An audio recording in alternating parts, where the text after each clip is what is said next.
Recusei-me a tornar-me informante do FBI e o governo colocou-me na lista de pessoas proibidas de voar. Meu primeiro contato com o FBI foi baseado em uma mentira. Em agosto de 2018, recebi uma ligação pedindo que eu fosse à prefeitura para resolver uma irregularidade relacionada a uma licença municipal, e prontamente aceitei para solucionar qualquer problema. Acabou sendo um golpe. Ao chegar, fui conduzido a uma sala de conferências, onde 2 agentes do FBI me aguardavam. Fiquei imediatamente surpreso, sem ter a menor ideia do porquê de o FBI querer falar comigo.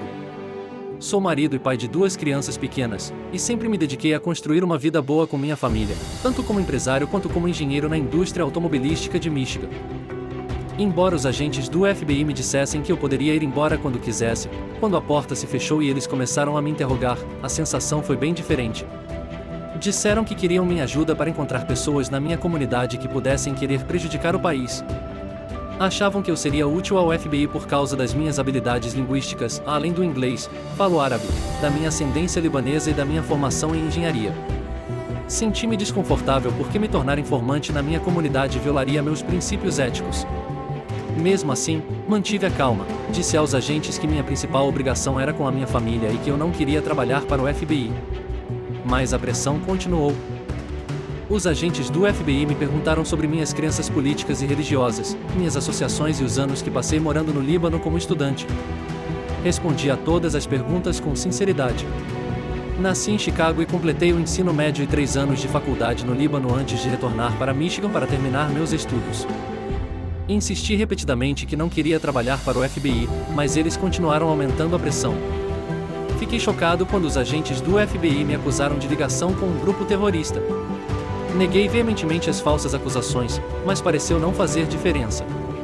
Meu nível de ansiedade aumentou ainda mais quando os agentes ameaçaram a mim e a minha família. Disseram que, se eu não concordasse em me tornar um informante, minha família seria investigada, minha esposa e eu poderíamos ser presos, meus filhos poderiam ser tirados de mim e o status imigratório da minha esposa poderia estar em risco. Por fim, os agentes do FBI me disseram que eu tinha uma escolha, e eu poderia ficar nos Estados Unidos e me tornar um informante e as suspeitas deles sobre mim desapareceriam ou eu poderia deixar o país. Se eu ficasse e não me tornasse um informante, minha família e eu seríamos submetidos a mais vigilância e investigação, com ameaças específicas de contato com minha família, amigos e empregador. É difícil descrever completamente a minha angústia após aquela reunião. Como muçulmano nos Estados Unidos, sei por experiência própria que o nosso governo muitas vezes nos encara com suspeita e discriminação. Mas é diferente quando agentes do FBI se sentam à sua frente, com todo o poder do governo por trás deles, acusando-o de coisas que nunca fez e jamais faria. Eu estava com medo, e especialmente com medo pela segurança da minha família. O FBI insistia em me chamar para reuniões, e sob a pressão deles, achei que não conseguiria recusar. Enquanto isso, a ansiedade e o estresse me impediam de dormir ou comer direito.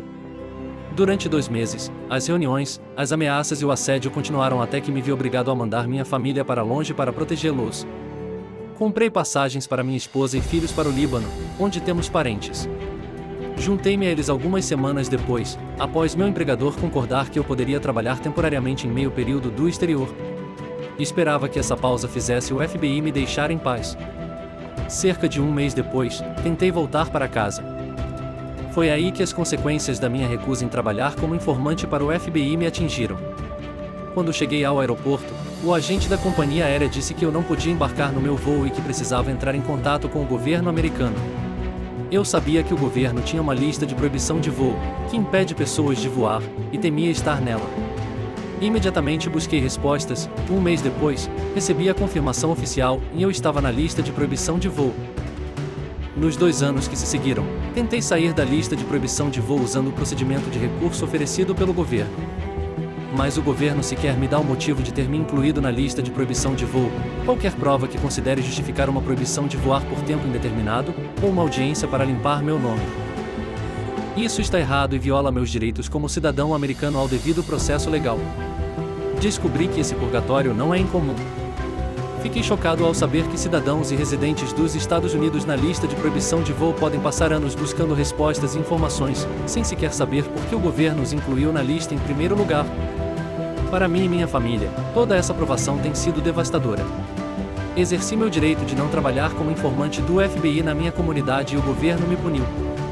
Por estar na lista de pessoas proibidas de voar, não posso visitar familiares e amigos no exterior, nem viajar a trabalho ou para cumprir minha obrigação religiosa de peregrinação como muçulmano.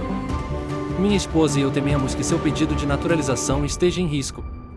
Temo que funcionários do governo que alegam proteger todos os americanos igualmente possam violar nossos direitos constitucionais impunemente. Agora, com a ajuda da ACLU, estou entrando com um processo para contestar as ações do governo e minha inclusão na lista de pessoas proibidas de voar. Quero um processo justo para limpar meu nome. E quero garantir que ninguém sofra o que minha família e eu sofremos. Estou aliviado por ter saído da lista de pessoas proibidas de voar, mas ainda abalado pelo uso abusivo da lista pelo governo contra mim e pelas violações dos meus direitos constitucionais, disse o Sr. Chablis. Fui incluído na lista depois de me recusar a me tornar um informante do FBI, apesar das ameaças assustadoras e intimidantes contra mim e minha família. Por mais de 2 anos, busquei um processo justo para limpar meu nome, e o governo não me proporcionou isso. Como muçulmano neste país, é fácil se sentir um cidadão de segunda classe e ter medo de defender seus direitos por causa da forma como nosso próprio governo nos trata. Mas agora me sinto vingado e quero que minha história encoraje outros a defenderem seus direitos, porque quando fazemos isso, coisas boas podem acontecer.